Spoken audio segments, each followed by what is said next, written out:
അയ്യോ എന്താ ഇത്? അനിമോളെ ഇത് കണ്ടോ? എന്റെ പൊന്നു രാധം, എന്തിനാ ബഹളം വെക്കുന്നത്? അതിന് മാത്രം ഇവിടെ ഒന്നും ഉണ്ടായില്ലല്ലോ. മേനൻ സേറിട്ട് വരച്ചില്ലേ ഡോക്ടർ തുടരുതെന്ന് പറഞ്ഞിട്ട്? എടോ രാധമ്മേ, പോട്ടെ, കേസാക്കല്ലേ. ഞാന് എന്തോ ഇരുന്ന് ആലോചിച്ച്. അതിന് മാത്രം എന്താ ഇപ്പൊ ഒരു ടെൻഷൻ? കേക്കട്ടെ. ടെൻഷനൊന്നുമില്ല. ഞാൻ ശിവന്റെ കാര്യം ചിന്തിക്കുകയായിരുന്നു. എന്തോ അറിയാത്തൊരാത്മബന്ധം അവനോട് തോന്നുന്നു.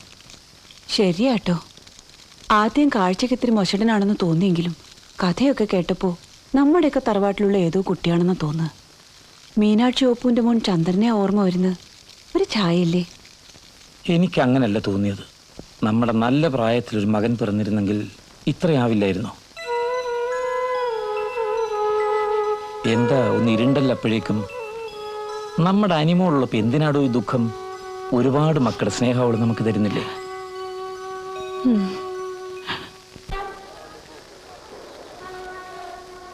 കേട്ടിടത്തോളം ആ കഞ്ചാവ് റാക്കറ്റാണ് ഇതിന് പിന്നിലും തോന്നുന്നു.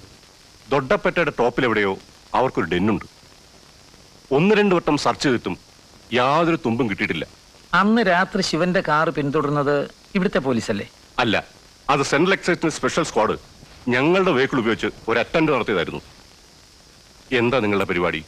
ഇവിടെ തന്നെ കാണുമോ അതോ തിരിച്ചു പോകുന്നോ? വണ്ടിയില്ലാതെ അങ്ങോട്ട് ചെന്നാ ഒക്കൂല സർ. എന്റെ കാറിന്റെ കാര്യം നമുക്ക് അന്വേഷിക്കാം. അതും കൊണ്ട് അവരധിക ദൂരമൊന്നും യാത്ര ചെയ്യാൻ ചാൻസ് ഇല്ല.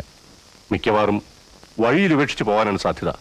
ഇത്രയും ദിവസമായിട്ട് ഒരു ഇൻഫർമേഷനും കിട്ടിയില്ലല്ലോ സർ. ഇപ്പോഴല്ലേ കംപ്ലൈന്റ് കിട്ടിയത്. ഇനി ഞങ്ങൾ അന്വേഷിക്കാം. വർമ്മ ഒരു കാര്യം ചെയ്യ്, എന്തെങ്കിലും ആവശ്യമുണ്ട് എന്നെ അറിയിച്ചാൽ മതി. അങ്ങനെ ചെയ്യാം. അപ്പോ ഞങ്ങൾ ഇറങ്ങട്ടെ. ആ, തന്നെ വഴിയൊന്നും കാണുന്നില്ല ഈയിടെ. വരാടോ, ഇവിടെ ഓരോ പ്രോബ്ലംസ്.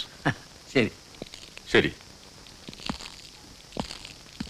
ഇനി എന്താ ചെയ്യേണ്ടെന്ന് ഒരു പിടിയും കിട്ടുന്നില്ല. ചാക്കോച്ചനെ വിളിച്ച് പറഞ്ഞിരിക്കുന്നത് പഴനിക്കൊരു ഓട്ടം കിട്ടിയിട്ടുണ്ട്, ഇപ്പൊ അവിടെ നിന്നാ സംസാരിക്കുന്നതെന്നാ. കുറച്ചു ദിവസം കഴിഞ്ഞാൽ വരുമെന്നും കൂടെ കാച്ചിട്ടുണ്ട്. സത്യം അയാളോട് തുറന്നു പറയായിരുന്നില്ലേ? ചേച്ചിക്ക് അറിയാഞ്ഞിട്ടാ. വണ്ടി പോയി നിറഞ്ഞാൽ അടുത്ത സെക്കൻഡിൽ അയാൾ പറന്ന് ഇവിടെ എത്തും. പിന്നെ എല്ലാം നിലത്ത് നിർത്തുക. അത് തൽക്കാലം അങ്ങനെ ഇരിക്കട്ടെ. എന്തായാലും കാറിന്റെ ഒരു വിവരം കിട്ടിയിട്ട് ഇവിടുന്ന് പോയാൽ മതി. ഞങ്ങൾക്കതൊരു ബുദ്ധിമുട്ടേ അല്ല. എന്താടോ രാധമേ? പിന്നല്ലാതെ. ഇതെന്താ സാർ ഈ വാൻ ഇങ്ങനെ ഇട്ടിരിക്കുന്നത്? അത് മേനന്റെ ഓരോ ഐഡിയാസ്. അതിൽ കോഴികളെ മാർക്കറ്റിൽ കൊണ്ടുപോയി വിറ്റിരുന്നു. ഞാനല്ല കേട്ടോ, ഒരു ജോലിക്കാരൻ പയ്യനുണ്ടായിരുന്നു. ആദ്യമൊന്നും വലിയ കുഴപ്പമില്ലാതെ പോയതാ. പിന്നീട് അവൻ അല്പസ്വല്പം വെട്ടിപ്പ് തുടങ്ങി. കൈയോടെ പിടിച്ചു പറഞ്ഞയച്ചു. ഫാൻ അന്ന് ഒട്ടി കിടപ്പ. തുരുമ്പെടുത്ത് നശിക്കും മുമ്പ് അങ്ങോട്ട് വിൽക്കായിരുന്നു. എന്റെ വിശ്വാസമാണെങ്കിൽ ആ ജോലി ഞാൻ തുടരാം. വെറുതെ ഇവിടെ താമസിക്കാന്ന് പറയുമ്പോ ഇങ്ങനെ ആവുമ്പോ എനിക്കൊരു ജോലിയായി. ഏയ്, ശിവനൊന്നും പറ്റിയതല്ലത്. മാർക്കറ്റിൽ പോയി. എനിക്ക് അങ്ങനെ ഒരു കോംപ്ലക്സും ഇല്ല. അധ്വാനിച്ച് ജീവിക്കണമെന്നല്ലേ ഉള്ളൂ.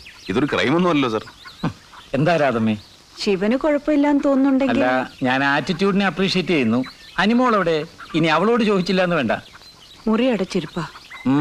എന്തു പറ്റി? ഇന്ന് ഡൽഹിയിൽ നിന്ന് അവളുടെ അമ്മയുടെ ഒരു എഴുത്തുണ്ടായിരുന്നു. ആ കുട്ടിയുടെ പാരന്റ്സ് ഡൽഹിയിലാ. അവൾ എൻ്റെ സഹോദരിയുടെ മോളാ. മകളെന്ന് പറഞ്ഞാ ഇവളൊരുത്തേ ഉള്ളൂ. പക്ഷേ അച്ഛനും അമ്മയ്ക്കും കിട്ടേണ്ട സ്നേഹം അവൾ ഞങ്ങൾക്കാ തന്നത്. കുട്ടിക്കാലം തൊട്ടേ എൻ്റെ ഇവിടെ തോളിലാ അവൾ വളർന്നത്. എഴുത്തിലെന്താ വിശേഷിച്ച്? ഞാൻ ചോദിച്ചില്ല. ലെറ്റർ വായിച്ചപ്പോൾ തൊട്ട് കുട്ടിയുടെ മോൻ വാടിയിരിക്കണം.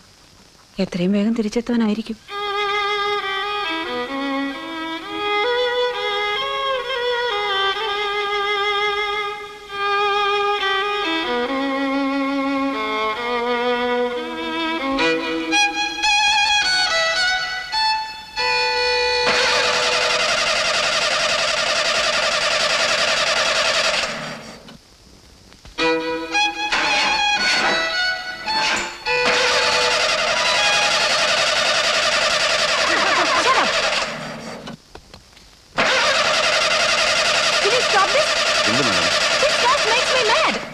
അത് പിന്നെ ഈ ചക്ര വണ്ടി സ്റ്റാർട്ട് ചെയ്താ പിന്നെ പിയാനോ നോട്ട് കേൾക്കൂ. എന്താ കളിയാക്കുക? അയ്യോ അല്ല, കാര്യായിട്ടാ. കുന്തം, എനിക്ക് ശരിക്കും ദേഷ്യം വരുന്നുണ്ട് കേട്ടോ. വരട്ടെ, ശരിക്കും വരട്ടെ. എന്നിട്ട് അത് ഏതെങ്കിലും ഒരു പാവത്തിന്റെ പുറത്തോട്ട് ചൊരിയുക. അപ്പൊ കുറച്ച് റിലീഫ് കിട്ടും. അല്ലാതെ ടെൻഷൻ ഉള്ളി ഒതുക്കി വെച്ചാ പാവ ഹൃദയം ബുദ്ധിമുട്ടി പോകും. എന്ത് ടെൻഷനെ കുറിച്ചാണ് നിങ്ങൾ പറയുന്നത്?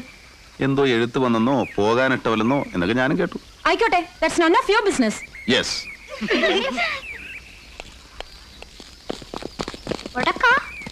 അപ്പൊ ലൈനില്ല. ഓടാ അവിടുന്ന്, പിള്ളേർ കൊള്ളാവല്ല. Good luck, man.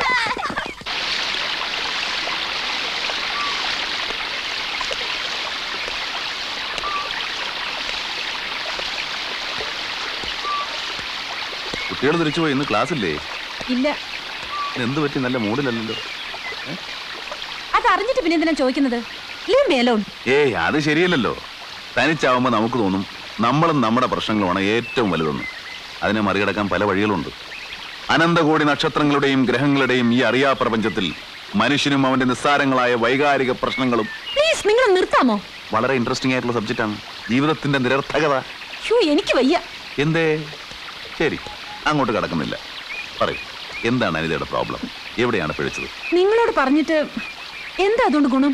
പരിഹാരം ഒന്നും നിർദ്ദേശിക്കാൻ ഉണ്ടാവില്ലെങ്കിലും എനിക്കൊരു നല്ല കേൾവിക്കാരനാവാൻ കഴിയും. കാരണം ഒരുപാട് ജീവിതം കണ്ടു പോന്നവനാണ് ഞാൻ. ജീവിതം എന്ന് പറഞ്ഞാൽ വളരെ വളരെ കോംപ്ലിക്കേറ്റഡ് ആയ